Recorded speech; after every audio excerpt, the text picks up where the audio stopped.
Hello विद्यार्थियों, स्वागत है आप सभी का आपके अपने YouTube चैनल ऑनलाइन स्टडी में। तो फ्रेंड्स, अपन आज के लिए जीके जीएस के क्वेश्चनों का कंप्लीट करेंगे टास्क। तो फटाफट देखना आज के लिए जीके जीएस के क्वेश्चन फटाफट। तो एक बार वीडियो को फटाफट एक बार शेयर कर दीजिए ताकि जो क्वेश्चन है वो मैं अच्छे से कंप्लीट करवा सकूँ।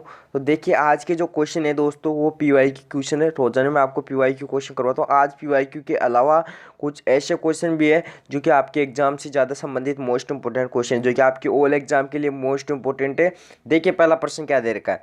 पहला प्रश्न दे रखा है, सीरम इंस्टीट्यूट ऑफ इंडिया का मुख्यालय हेडक्वार्टर कहाँ है बताइए। जिनेवा, काठमांडू, पेरिस या फिर पूना। इसका राइट आंसर हो जाएगा पूना। अब आपको मुझे कमेंट बॉक्स में बताना है किस का मुख्यालय कहाँ कहाँ है। सार्क का मुख्यालय आपको मुझे बताना, सार्क का मुख्यालय कहाँ है, ठीक है। एक मुझे बताना ILO का मुख्यालय कहाँ है, इंटरनेशनल लेबर ऑर्गेनाइजेशन, अंतर्राष्ट्रीय श्रम संगठन का मुख्यालय कहाँ है, ठीक है। दो तो ये बताने। एक मुझे बताना आपको WHO का मुख्यालय का, एक WTO का मतलब वर्ल्ड हेल्थ ऑर्गेनाइजेशन, एक और एक हो जाएगा वर्ल्ड ट्रेड ऑर्गेनाइजेशन, ठीक है। इन दोनों का बताना है। तो ये जो इन तीनों का मैं एक बार फिर बता देता हूँ, आपको नहीं पता है तो इसका तो आपको पता होना चाहिए, ठीक है। सार्क का इन तीनों का हो जाएगा दोस्तों जिनेवा में, ठीक है। जिनेवा स्विट्जरलैंड में, कल भी बताया था मैंने, जिनेवा स्विट्जरलैंड में हो जाएगा, ठीक है। तो नोट कर लेना, ILO का मुख्यालय है वो कहाँ हो जाएगा, स्विट्जरलैंड में हो जाएगा, जिनेवा स्विट्जरलैंड में। और सार्क कहाँ हो जाएगा, कार। इतना ही काफी है। अगला प्रश्न देखिए, क्वेश्चन नंबर 2। निम्न में से कौन सा अनुच्छेद सर्वोच्च न्यायालय की स्थापना से संबंधित है। अब देखो, सर्वोच्च न्यायालय की स्थापना से कौन सा संबंधित अनुच्छेद बताओ, कौन सा आर्टिकल है। तो आर्टिकल 124 हो जाएगा, आर्टिकल 124 हो जाएगा, ठीक है। तो नोट कर लेना, अच्छा क्वेश्चन है, काफी मोस्ट इंपोर्टेंट क्वेश्चन है। अगला प्रश्न देखिए, क्वेश्चन नंबर 3 क्या दे रखा है। प्राकृतिक रबर का सबसे बड़ा उत्पादक राज्य कौन सा दोस्तों, प्राकृतिक रबर का, ठीक है। नेचुरल जो रबर होता है इसका सबसे बड़ा उत्पादक राज्य कौन सा हो जाएगा, वो हो जाएगा अपना कौन सा है, केरल हो जाएगा, जिसे क्या कहा जाता है, मसालों का बगीचा भी कहा जाता है। नोट कर लेना, मसालों का जो बगीचा है वो भी इसे कहा जाता है। तो ये भी आपको पूछा जा सकता है, ठीक है। तो ये नोट कीजिए। आपको पूछ ले कि जो है पोंगल, पोंगल कहाँ का त्योहार है, ठीक है, वो हो जाएगा तमिलनाडु का, ठीक है।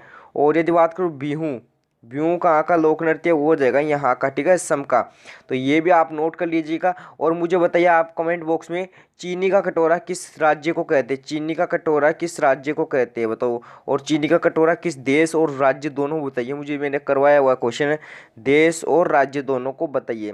और ये भी बताइए, प्यासी भूमि का देश किस देश को कहते हैं, ठीक है। तो दो क्वेश्चन आपके लिए मैं छोड़ रहा हूँ। अगला प्रश्न देखिए, क्वेश्चन नंबर 4 क्या दे रखा है। क्रूर लाठीचार्ज में किस नेता की मृत्यु हो गई थी बताओ। क्रूर मतलब लाठीचार्ज की गई थी, तो उसमें किस नेता की मृत्यु हो गई थी, आपको पता हो, लाला लाजपत राय जी की हो गई थी।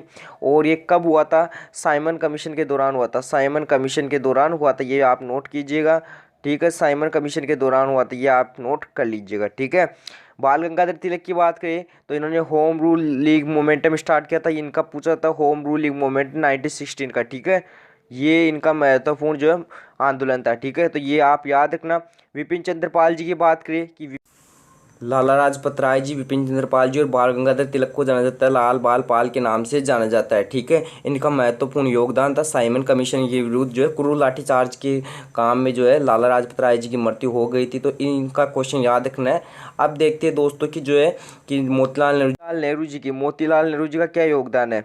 तो आपने नाम सुना होगा, CR दास प्लस मोतीलाल नेहरू, CR दास प्लस मोतीलाल नेहरू, ठीक है। इन्होंने किस स्थापना की थी, चलो मुझे कमेंट बॉक्स में छाप के दो किस स्थापना की थी। कि ये क्वेश्चन है मेरा करवाया हुआ क्वेश्चन है और जो है काफ़ी बार एग्जाम में पूछा जाता है। तो स्वराज पार्टी की स्थापना किसने की थी, इन्होंने की थी, ठीक है। अगला प्रश्न दे रखा है आपको कि कौन सी बौद्ध धर्म की पवित्र पुस्तक है, अभिधम पिटका, सुत्त पिटक, विनय पिटक या फिर और। तो ये जो तीनों है ये बौद्ध धर्म की पुस्तक है, ठीक है। तो ये तीनों क्या हो जाएगा, और इसका राइट आंसर हो जाएगा, ठीक है। अब आपको मुझे कमेंट बॉक्स में बताना है, बुद्ध का जो जन्म हुआ था, बुद्ध का जन्म कहाँ हुआ था, बुद्ध का जन्म मुझे बताना है, ठीक है। और मुझे बताओ, द लाइट ऑफ एशिया के नाम से किसे जाना जाता है, ठीक है। द लाइट ऑफ एशिया के नाम से किसे जाना जाता है। और द लाइट ऑफ एशिया पुस्तक भी है, किसके ना इसको किसके नाम से जाना, मतलब ये जो है किसके लिए, और इस पुस्तक के रचयिता कौन है ये भी आप मुझे बताओ, ठीक है। तो ये भी आप मुझे बताना है। और बुद्ध के गुरु कौन थे, ठीक है, गौतम बुद्ध के गुरु कौन थे वो भी आपको मुझे बताना है कमेंट बॉक्स में, ठीक है। अगला प्रश्न देखिए क्या दे रखा है, कौन सा अनुच्छेद, देखो कौन सा आर्टिकल व्यक्ति को दोहरी सजा से बचाता है। दोहरी सजा का मतलब जानते हो, आप नहीं जानते हो तो मैं बता देता हूँ। दोहरी सजा का मतलब क्या होता है, यदि आपने कोई अपराध किया है और उस अपराध को मतलब उसकी अपराध की सज़ा आप काट कर जेल से बाहर आते हो, तो कोई भी पुलिस वाला आपको ये नहीं कह सकता कि आपने जो है पहले अपराध किया था फिर से आपको जेल में डालेंगे, ठीक है। तो वो दोहरी सज़ा होती है, डबल बार सज़ा है, ठीक है। तो उससे बचाता कौन सा, आर्टिकल 20, ठीक है, आर्टिकल 20 बचाता है, ठीक है। अब देखो आर्टिकल 21 में क्या आता है, प्राण व दैहिक जो स्वतंत्रता के अधिकार होते हैं वो आते हैं, प्राण व दैहिक स्वतंत्रता का जो अधिकार होता है वो आता है, ठीक है, दैहिक स्वतंत्रता का अधिकार, ठीक है। तो वो नोट कर लेना। और यदि मैं बात करूँ, ठीक है, कोई आर्टिकल 22 में, ठीक है, आर्टिकल 22 में क्या आता है, तो आर्टिकल 22 में आता है कि आपको जो है जैसे कोई भी अरेस्ट करने आया है, ठीक है, पुलिस वाला, तो आपको बिना मतलब अरेस्ट वारंट के आपको अरेस्ट नहीं कर सकते, ठीक है, कानूनी कार्रवाई करनी होगी उसे। अगला प्रश्न देखिए, क्वेश्चन नंबर 7 क्या दे रखा है, the test of my life city, ठीक है, पुस्तक के लेखक कौन है बताइए। अच्छा क्वेश्चन है, वेरी मोस्ट इंपोर्टेंट क्वेश्चन है, फटाफट छाप के बताओ किसकी हो जाएगा, ये हो जाएगी युवराज सिंह जी की हो जाएगी, ठीक है, ये नोट करना। कपिल देव की ऑटोबायोग्राफी बताइए, स्ट्रेट फ्रॉम लाइन हट, ठीक है, स्ट्रेट फ्रॉम द हट हो जाएगा, ठीक है, स्ट्रेट फ्रॉम, ठीक है, स्ट्रेट फ्रॉम द हट, ये नोट कर लेना। अच्छा है इसका, ये इसकी बायोग्राफी ऑटोबायोग्राफी ये काफ़ी ज़्यादा पूछ जाते हैं। ऑटोबायोग्राफी का मतलब होता है आत्मकथा, ठीक है, तो नोट कर लेना। अच्छा क्वेश्चन है। अब आप मुझे बताओ सानिया मिर्जा का संबंध किस खेल से है, सानिया मिर्जा का जो संबंध है किस खेल से, कमेंट बॉक्स में छाप के बताओ, ठीक है, किस खेल से है, ठीक है। ऑप्शन देता हूँ आपको, बैडमिंटन, हॉकी, टेनिस या फिर क्रिकेट। आपके पास 4 ऑप्शन है, फटाफट एक ऑप्शन को चूज कीजिए और कमेंट बॉक्स में छाप दीजिए इसका राइट आंसर क्या होगा। अगला प्रश्न देखिए, क्वेश्चन नंबर 8 क्या दे रखा है, भारत का सर्वोच्च न्यायालय के न्यायाधीश होता है वो तब तक प्रधारण किया जाता है जब तक कि आयु, मतलब ये पूछा है कि जो भारत का सर्वोच्च न्यायालय होता है उसमें न्यायाधीश की जो रिटायरमेंट की एज होती है वो कितने होती है, 65 होती है, सभी को पता है 65 उसकी जो है रिटायरमेंट की एज होती है, रिटायरमेंट की। अगला प्रश्न देखिए, गांधी जी की समाधि स्थल का नाम बताइए। दोस्तों गांधी जी की समाधि स्थल है उसका नाम बताइए। अच्छा क्वेश्चन है, काफ़ी मोस्ट इंपोर्टेंट क्वेश्चन है ये भी। तो गांधी जी की जो समाधि स्थल हो जाएगा उसका नाम हो जाएगा राजघाट, ठीक है दोस्तों, राजघाट। वीर भूमि की बात करें कि वीर भूमि किसका हो जाएगा, ये हो जाएगा अपना राजीव गांधी जी का, राजीव गांधी जी का जो समाधि स्थल का नाम है वो हो जाएगा वीर भूमि। और यदि बात करते हैं दोस्तों कि जो है शांतिवन, शांतिवन किसका हो जाएगा, तो ये जो शांतिवन है ये जवाहरलाल नेहरू जी का हो जाएगा, ठीक है, इसको शॉर्ट में लिख रहा हूँ JL नेहरू जी, ठीक है। और यदि आपको पूछ ले विजय घाट के नाम से किन्हें जाना जाता है, विजय घाट किसका समाधि स्थल है, तो लाल बहादुर शास्त्री जी का नाम सुना होगा आपने, ठीक है, लाल बहादुर शास्त्री जी, उनका जो समाधि स्थल हो जाएगा वो ये हो जाएगा, ठीक है, ये आप नोट कीजिएगा, ठीक है। अच्छा क्वेश्चन है, काफ़ी मोस्ट इंपोर्टेंट क्वेश्चन है। अगला प्रश्न देखिए, 1922 की चौरी चौरा घटना है वो कहाँ हुई थी बताओ, चौरी चौरा घटना फटाफट छाप के बताओ कहाँ हुई थी, ये हुई थी यूपी के गोरखपुर में, ठीक है, उत्तर प्रदेश के गोरखपुर स्थान में, ठीक है। तो ये क्या हुआ था कि 1922 में क्या हुआ था, पहले चल रहा था 1920 में क्या, असहयोग आंदोलन, ठीक है, असहयोग आंदोलन। लेकिन असहयोग आंदोलन के चलते जो है लोगों ने क्या किया, चोरी चोरी की घटना हुई कहाँ पे, उत्तर प्रदेश में, जहाँ पुलिस स्टेशन वगैरह को जला दिया, जिससे क्या है जो गांधी जी को असहयोग आंदोलन बंद करना पड़ा है, ठीक है। अगला प्रश्न देखिए, क्वेश्चन नंबर 11 क्या दे रखा है, निम्न में से किसके पास भारत में नागरिकता के अधिकार को विनियमित करने की शक्ति है। ये क्वेश्चन मैंने कम से कम 3 बार करा दिया। एक बार मैंने लेके बताया था कि जो है नागरिकता अधिकार को विनियमित करने की जो शक्ति है वो किस अनुच्छेद में, ये भी मैंने आपको बताया, ठीक है। अब आपको पूछ रहा है कि विनियमित करने की शक्ति है वो किसके पास हो जाएगा, पार्लियामेंट के पास, पार्लियामेंट के पास, संसद के पास ये शक्ति होती है, ठीक है। अब आप मुझे बताओ, हाई कोर्ट के जो है, हाई कोर्ट के न्यायाधीश यानी मतलब हाई कोर्ट के न्यायाधीश को अपॉइंट करना है, ठीक है, तो उसको कौन अपॉइंट करेगा मुझे बताओ, या कह सकते हो उसको आप, हाँ अपॉइंट कौन करेगा बताओ, अपॉइंट कौन करेगा, ठीक है, फटाफट छाप के दो। अगला प्रश्न देखिए, अगला प्रश्न क्या दे रखा, आपातकाल की उद्घोषणा की चलते समय, आपातकाल चल रहा है, ठीक है, उसकी उद्घोषणा चल रही है, तो लोकसभा की अवधि को ज़्यादा से ज़्यादा मतलब मैक्सिमम से मैक्सिमम कितना बढ़ाया जा सकता है, वो बढ़ाया जा सकता है 1 ईयर तक बढ़ाया जा सकता है, लास्ट 1 साल बढ़ाया जा सकता है, ज़्यादा नहीं बढ़ा सकते अपन, ठीक है। अगला प्रश्न देखिए, क्वेश्चन नंबर 13 क्या दे रखा, निम्न में से कौन भारतीय संविधान की मसौदा समिति का सदस्य नहीं था, ठीक है। तो मुझे बताओ प्रारूप समिति के सदस्य कितने थे, और प्रारूप समिति का अध्यक्ष था डॉक्टर भीमराव अम्बेडकर जी, KM मुंशी भी उसका पार्ट मतलब मेंबर था, कृष्णा स्वामी अय्यर जी भी थे, लेकिन महात्मा गांधी जी नहीं थे, ठीक है। तो वो जो मसौदा समिति वही हो जाएगी, इसमें भी कुल 7 मेंबर थे। यदि आपको पूछ ले इसकी स्थापना कब हुई थी, 29 अगस्त लिखो, 29 अगस्त 1947 को हुई थी, ठीक है, तो वो भी आप नोट कर लेना, ठीक है। अगला देखिए, क्वेश्चन नंबर 14 क्या दे रखा है, संविधान के किस भाग में नागरिकता के विवरण का उल्लेख है दोस्तों, बताइए संविधान के किस भाग में नागरिकता के विवरण का उल्लेख है, कमेंट बॉक्स में छाप दीजिए फटाफट। नागरिकता का उल्लेख पूछा जा रहा है तो क्वेश्चन है और भी ज़्यादा मोस्ट इंपोर्टेंट क्वेश्चन है, ठीक है। अब फर्स्ट पार्ट में देखो, फर्स्ट पार्ट में आपको क्या देखने को मिलेगा, संघ व इसका राज्य क्षेत्र, संघ और राज्य क्षेत्र, संघ और राज्य क्षेत्र के बारे में आपको देखने को मिलेगा, ठीक है, नोट करो। देखिए सेकंड पार्ट में जो है आपको क्या देखने को मिलेगा, सेकंड पार्ट में देखने को मिलेगा संविधान के जो किस भाग में देखने को मिलेगा, नागरिकता का विवरण का उल्लेख, सेकंड पार्ट में नागरिकता का विवरण का उल्लेख देखने को मिलेगा। एंड थर्ड पार्ट है उसमें आपको क्या देखने को मिलेगा, फटाफट छाप के बताओ, मौलिक अधिकार है, ठीक है, मौलिक अधिकार इसका क्वेश्चन आएगा, देखो अभी मैं करवा दूंगा, मौलिक अधिकार पहले भी करवाया हुआ है। और आर्टिकल सॉरी पार्ट जो 4 है, पार्ट 4 में क्या आ जाएगा, राज्य के नीति निर्देशक तत्व, राज्य के नीति निर्देशक तत्व, इसको ऊपर ले चलते हैं अपन, राज्य के नीति निर्देशक तत्व, ठीक है, निर्देशक तत्व जो कि आर्टिकल 36 से 51 तक आते हैं, आर्टिकल 36 से 51। और जो संघ और राज्य क्षेत्र वो आते हैं आर्टिकल 1 से 4, ठीक है, आर्टिकल 1 से 4 आती है, ये भी आप नोट कीजिएगा, ठीक है। अगला प्रश्न देखिए, अब तक वित्तीय आपातकाल कितनी बार घोषित हो चुका है, ठीक है, तो ये एक बार भी नहीं हुआ, जबकि जो नेशनल इमरजेंसी है वो 3 बार घोषित हो चुकी है। अब उनका आपको टाइम पूछ ले तो वो आपको मैं बता देता हूँ, एक बार हुई थी 1962, ठीक है, और एक बार हुआ था 1971 और एक बार हुआ था 1975, ठीक है, 3 बार हुई थी, ये नोट कर लीजिएगा, पता होना चाहिए आपको किस टाइम पे क्या क्या हुआ था, ठीक है। अगला प्रश्न देखिए, निम्न में से किसे मार्टिन लूथर के नाम से जाना जाता है, ये मार्टिन लूथर के नाम से किसे जाना जाता है, देखते हैं फटाफट, स्वामी दयानंद सरस्वती को जाना जाता है, ठीक है, स्वामी दयानंद सरस्वती जी को जाना जाता है। अच्छा क्वेश्चन है, काफ़ी मोस्ट इंपोर्टेंट क्वेश्चन है, इसको नोट कीजिए। चलो मुझे बताइए, जो क्वेश्चन पूछता हूँ उसके आपको राइट आंसर देने हैं, ठीक है। आप बताइए मुझे कि जो रामकृष्ण मिशन की स्थापना किसने की थी, रामकृष्ण मिशन की जो है स्थापना किसने की थी, कल ही मैंने बताया था ये क्वेश्चन। और आप मुझे बताइए कि जो है ब्रह्म समाज की जो स्थापना है वो किसने की थी, ठीक है, और आत्म समाज की जो है स्थापना किसने की थी, ये 2 क्वेश्चन आप मुझे बता दिए कमेंट बॉक्स में, ऑप्शन में इसका राइट आंसर छुपा है।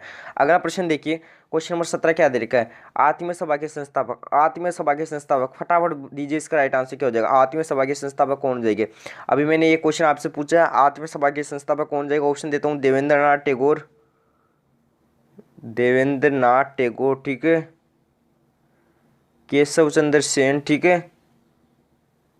केशव चंद्र सेन, ठीक है, और अपना हो जाएगा बाल गंगाधर तिलक, बीजीटी, और लाला लाजपत राय, ठीक है, लाला लाजपत राय, ठीक है। तो ये 4 ऑप्शन आपके पास, 4 ऑप्शन में से एक ऑप्शन चूज करना है और मुझे कमेंट बॉक्स में बताना कौन सा ऑप्शन में से इसका राइट आंसर हो जाएगा, ठीक है।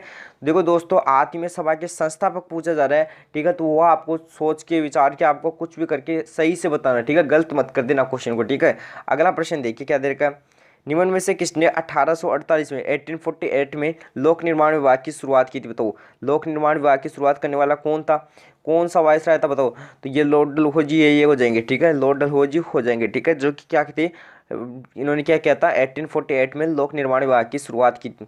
और भी इनके क्वेश्चन है, वो पहले वाली वीडियो में मैंने इसका जो है इनके टॉपिक लेके, जैसे 4 है तो इन चारों के टॉपिक लेके इनकी ईयर्स बताइए और भी इनके बारे में पूरा डिटेल से बताया, ठीक है, तो वो आपके लिए देखने का ज़्यादा मोस्ट इंपॉर्टेंट है, वो देखिए जाके पहले आप। अगला प्रश्न देखिए क्या दे रखा है, ग्रेट विक्टोरियन डेजर्ट कहाँ, ये इजी क्वेश्चन, ये कहाँ हो जाएगा, अपना ऑस्ट्रेलिया में हो जाएगा, ठीक है, नोट कीजिएगा। अगला देखिए क्वेश्चन क्या दे रखा है, सुंडा ट्रेंच किस समुद्र तल में स्थित है, सुंडा ट्रेंच की बात कर रहा है तो ये हो जाएगा हिंद महासागर में, ठीक है, हिंद महासागर में। अगला प्रश्न देखिए क्या दे रखा है, क्वेश्चन नंबर 21, ठीक है, काला जंगल कहाँ है, तो काला जंगल कहाँ हो जाएगा, जर्मनी में, ठीक है। अगला क्वेश्चन देखिए question number 22, servant of India society की स्थापना किसने की थी, बताओ, सर्वेंट ऑफ इंडिया सोसाइटी की स्थापना किसने की थी, गोपाल कृष्ण गोखले जी ने की थी, जो कि गांधी जी के राजनीतिक गुरु थे, ठीक है। फिर राजा राम मोहन राय जी की बात आती है, तो राजा राम मोहन राय जी ने क्या किया था, 1828 में, ठीक है, 1828 में ब्रह्म समाज की स्थापना की थी या ब्रह्म सभा की स्थापना की थी, ठीक है। फिर बात आती है इन्होंने और क्या किया था, इन्होंने आत्मीय सभा में योगदान दिया था 1824 में, आत्मीय सभा में, ठीक है, वो भी आप नोट कीजिएगा।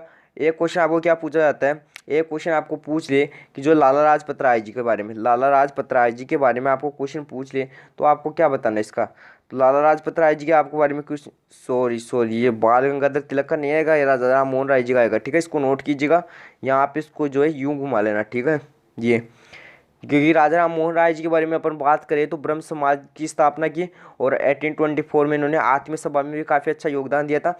अब देखो लाला लाजपत राय जी की बात करते हैं। राजा राम मोहन राय जी की हो गई, लाला लाजपत राय जी की क्या हुआ था, साइमन कमीशन के दौरान, मतलब साइमन कमीशन के विरुद्ध इनको लाठीचार्ज करने से इनकी मृत्यु हो गई थी। और पंजाब नेशनल बैंक की में भी इन्होंने काफ़ी जो है स्थापना करके इन्होंने काफ़ी अच्छी महत्वपूर्ण भूमिका निभाई थी, ये भी आप नोट कीजिएगा। अगला प्रश्न देखिए, किस संविधान संशोधन अधिनियम को लघु संविधान संशोधन अधिनियम कहते हैं? बताओ लघु किसको कहते हैं? लघु संविधान संशोधन अधिनियम, इसको किसको कहेंगे? 42वां संविधान संशोधन, ठीक है। 42वां संविधान संशोधन जो कि कब का है? 1976 का है, ठीक है। अगला प्रश्न देखिए, चूहे को कौन से रोगाणु को संचारित करने हेतु जानते हैं? ठीक है, देखो चूहे से मैं बता देता हूँ क्या होता है। जब चूहा मरता है ना तो 2-3 दिन बाद या 5-6 दिन बाद देखो प्लेग जो है बीमारी फैलना शुरू होती है, ठीक है। तो ये नोट कीजिएगा, अच्छा क्वेश्चन है। अगला प्रश्न देखिए, किस नदी को दक्षिण गंगा के नाम से जाना जाता है? किस नदी को बताओ फटाफट, किस नदी को दक्षिण गंगा के नाम से जाना जाता है? फटाफट कमेंट बॉक्स में छाप दो। कावेरी नदी का नाम आपने सुना होगा, उस नदी को जाना जाता है दक्षिण गंगा के नाम से। कल मैंने बताई थी पश्चिम की ओर बहने वाली नदी, ठीक है, पश्चिम ओर बहने वाली नदी कौन कौन सी बताई थी मैंने? एक तो साबरमती बताई थी मैंने, ठीक है, साबरमती हो गई थी, एक हो गई थी नर्मदा हो गई थी, और एक हो गई थी ताप्ती, ठीक है। और जो है पूर्व की ओर बहने वाली कौन सी है, ये आप मुझे बताओ कमेंट बॉक्स में, ठीक है। पूर्व की ओर बहने वाली, क्योंकि ये एग्जाम में पूछा जाता है पूर्व की ओर बहने वाली कितनी है, ठीक है। 3 मैंने बताई थी, 3-4, ठीक है। एक जैसे महानदी हो गई, ठीक है, कृष्णा हो गई, ठीक है। तो इस प्रकार जो है आप मुझे कमेंट बॉक्स में छाप के बताओ कौन कौन सी नदी है। अगला प्रश्न देखिए, T20 महिला कप में भारत किस देश से पराजित हुआ था? बताओ महिला T20 कप में जो है भारत किस देश से पराजित हुआ था? बांग्लादेश के साथ जो है हार गया था, ठीक है। बांग्लादेश के साथ जो बांग्लादेश जीत गया था और उपविजेता रहा था भारत, ठीक है। तो ये आप नोट कीजिएगा, अच्छा क्वेश्चन है। अगला प्रश्न देखिए क्या दे रखा है। अगला प्रश्न अगली स्क्रीन पे चलते हैं फटाफट। मौलिक अधिकार का क्वेश्चन देखो आपके सामने मौजूद है कि निम्न में से कौन सा मौलिक अधिकार नहीं है। देखो डायरेक्ट यहाँ पे ही बात करते हैं कि जो मौलिक अधिकार वो आर्टिकल कहाँ से कहाँ तक आते हैं, क्योंकि ये जानना आपके लिए बहुत ही ज़्यादा जरूरी है, ठीक है। और ये क्वेश्चन भी एग्जाम में ज़्यादा से ज़्यादा पूछा जाता है, तो इसलिए आपको इसको कंप्लीट करना पहले बनता है, ठीक है। आर्टिकल 20 से लेकर 35 तक आता है, ठीक है, मैंने पहले बता दिया आपको। फिर बात करते हैं समानता का अधिकार। दोस्तों समानता का जो अधिकार है वो किस आर्टिकल में आता है? आर्टिकल 14 से लेकर आर्टिकल 18 तक आता है। धर्म की स्वतंत्रता का अधिकार आता है 25 से लेकर 28 तक। लेकिन जो संपत्ति का अधिकार है एक विधिक अधिकार है, क्या है? विधिक अधिकार है, जो कि आर्टिकल 300A में आता है, ठीक है, अनुच्छेद 300A में आता है। शोषण के जो विरुद्ध अधिकार वो आ जाएगा 23 से लेकर 24। तो आप नोट कर लीजिएगा, अच्छा क्वेश्चन और काफ़ी मोस्ट इंपोर्टेंट क्वेश्चन है। ऐसे क्वेश्चन जो है एग्जाम में ज़्यादा से ज़्यादा पूछे जाते हैं। अगला प्रश्न देखिए क्या देर का है। बुलंद दरवाजा है किसने बनवाया था? बताओ बुलंद दरवाजा किसने बनाया था? मोस्ट इंपोर्टेंट क्वेश्चन, बताओ फटाफट छाप के। बुलंद दरवाजा बनाया था किसने? फटाफट छाप के बताओ ना यार, किसने बनाया था? कमेंट बॉक्स में फटाफट छाप दो। एक क्वेश्चन का तो राइट आंसर आपको देना ही होगा, बुलंद दरवाजा किसने बनाया था। चलो मुझे ये बताओ बुलंद दरवाजा है कहाँ? बुलंद दरवाजा है कहाँ? फटाफट छाप के तो देखो मैं बता देता हूँ। शाहजहाँ ने क्या बनाया था? ताजमहल बनाया था, ठीक है, ताजमहल बनवाया था, ठीक है। जहांगीर की बात छोड़ो, औरंगजेब की बात पे आते हैं। औरंगजेब ने क्या क्या बनाया था? ठीक है, इसने बनवाया था 1673 में लाहौर में बादशाही मस्जिद बनाई थी, और बीवी का मकबरा भी इन्होंने बनाया था, बीवी का मकबरा, ठीक है। तो वो भी आप नोट कर लेना, ठीक है। अब आपके पास बहुत जो मतलब ऑप्शन बहुत कम है। बुलंद दरवाजा किसने बनाया था? 2 ऑप्शन रहे आपके पास, बता दो फटाफट किसने बनवाया था। अगला देखिए क्वेश्चन नंबर 29। राजीव गांधी 2020 का जो है खेल रत्न पुरस्कार किस क्रिकेटर को दिया गया? तो रोहित शर्मा को दिया गया था, रोहित शर्मा को दिया गया था। ये लो नोट कर लो, अच्छा क्वेश्चन है ये। अगला देखिए, दादा साहेब फाल्के पुरस्कार किस क्षेत्र में दिया जाता है? ये दिया जाता है सिनेमा में, ठीक है, सिनेमा में। और पहला जो दादा साहेब फाल्के पुरस्कार किसको दिया गया था? श्रीमती देविका रानी रोरिक, देविका रानी रोनिक, ऐसा कुछ नाम है, ठीक है। तो वो नोट कर लेना आप, कुछ ऐसा ही नाम है। अगला प्रश्न देखिए, तूतीकोरिन बंदरगाह है किस राज्य में स्थित है? ये तूतीकोरिन बंदरगाह की जब बात करते हैं तो ये किस में हो जाएगा? तमिलनाडु जो है राज्य में हो जाएगा, ठीक है। अगला प्रश्न देखिए, गुलाम वंश का प्रथम सम्राट कौन था? कुतुबुद्दीन ऐबक, नोट कर लो, इसको लिखाने कोई बात नहीं है, कुतुबुद्दीन ऐबक था, ठीक है, गुलाम वंश का प्रथम शासक। देखते हैं अगला क्वेश्चन क्या देखा। वॉर एंड पीस पुस्तक के लेखक, दोस्तों वॉर एंड पीस पुस्तक के लेखक कौन हो जाएंगे? लियो टोल्स्टॉय हो जाएंगे, ठीक है। जवाहरलाल नेहरू जी की बात करते हैं, discovery of India, discovery of India, Bharat की खोज, ठीक है, डिस्कवरी ऑफ इंडिया, नोट कीजिएगा। महात्मा गांधी जी की बात करते हैं, हिंद स्वराज, ठीक है, वो आप नोट कीजिए, हिंद स्वराज, और राजीव गांधी जी का तो हो जाएगा अपना मैट्रिक्स को, इनको छोड़िए, इनका नहीं पूछा जाता है। ये 3 के पूछे जाते हैं, ये मैंने आपको बता दिए। अगला प्रश्न देखिए, डिस्कवरी ऑफ इंडिया भी बताया मैंने। और ये बताइए मालगुडी डेज के लेखक कौन है? मालगुडी डेज किसकी पुस्तक बताओ फटाफट। आर के नारायण का नाम सुना आपने? आर के नारायण जी का, इनकी पुस्तक भी ध्यान रखना काफ़ी अच्छी है, पूछी जाती है। अगला देखिए, अशोक किस राजवंश का शासक था? मौर्य राजवंश का शासक था, नोट कर लेना। शहद में किसकी सरकार की प्रधानता होती है? ये क्वेश्चन इंटरेस्टिंग है। अब आपके देखो दोस्तों, मैं केमिस्ट्री और जो है फिजिक्स के क्वेश्चन कम लाता हूँ, बायोलॉजी के ज़्यादा लाता हूँ, क्योंकि बायोलॉजी के क्वेश्चन ज़्यादा पूछे जाते हैं। किस सब पूछा जाता है कि शहद में किस किस शर्करा की प्रधानता होती है? तो आपने नाम सुना होगा फ्रक्टोज का, फ्रक्टोज का आपने नाम सुना होगा, उसकी प्रधानता सबसे ज़्यादा होती है। अगला देखिए, समझिए क्वेश्चनों को क्या दे रखा है, क्वेश्चन के अकॉर्डिंग चलते हैं। क्वेश्चन में पूछा है जंतु कोशिका के भीतर जीव द्रव्य का सबसे प्रचुर मात्रा में अकार्बनिक घटक कौन सा? अकार्बनिक घटक की बात करते हैं, प्रचुर मात्रा में जल होता है, ठीक है, पानी, ठीक है, तो वो भी नोट कीजिए आप। अगला देखिए, शरीर के किस अंग की मांसपेशियां धीरे धीरे सिकुड़ती लेकिन अधिक समय तक सिकुड़ी रह सकती है? ठीक है, सिकुड़ी नहीं रह सकती है, तो कौन सी हो जाएगी? आंत, ठीक है, आंत। अगला देखिए, कौन सा जानवर सबसे बड़े बच्चों को जन्म देता है? ठीक है, तो ये हो जाएगा ब्लू व्हेल, ठीक है, ब्लू व्हेल मछली, ठीक है, ब्लू व्हेल, ठीक है, मछली हो जाएगी। अगला प्रश्न देखिए, ये देखिए, ये क्वेश्चन अच्छा है कि जो है चमगादड़ उत्सर्जन करने के रात में भी अपने शिकार को दूर से क्यों जान जाती है? मतलब चमगादड़ उत्सर्जन करके भी रात में अपने शिकार को दूर से क्यों जान जाते हैं? तो इसका कारण है अल्ट्रासोनिक ध्वनि। अल्ट्रासोनिक जो ध्वनि है उसके कारण जानती है, अल्ट्रासोनिक ध्वनि के कारण इसको पता चलता है। तो ये आप नोट कीजिएगा, इसका क्वेश्चन अच्छा पूछा जाता है आपका। ये जो भी क्वेश्चन मैं ला रहा हूँ ये एंड ये PYQ एंड जो है टॉप लेवल के क्वेश्चन ला रहा हूँ, हाई लेवल के क्वेश्चन है। कोई भी जो है क्वेश्चन छोटा क्वेश्चन नहीं है, क्वेश्चन को छोटा कभी भी मत समझा, क्वेश्चन कैसे भी पूछा जा सकता है और वहीं पे आप जो है अटक जाओगे। तो ऐसा कुछ भी नहीं करना है जिससे आपकी जो परीक्षा में कम नंबर आए या फिर आपका जो है क्वेश्चनों का नुकसान हो, तो ऐसा बिल्कुल भी काम नहीं करना है।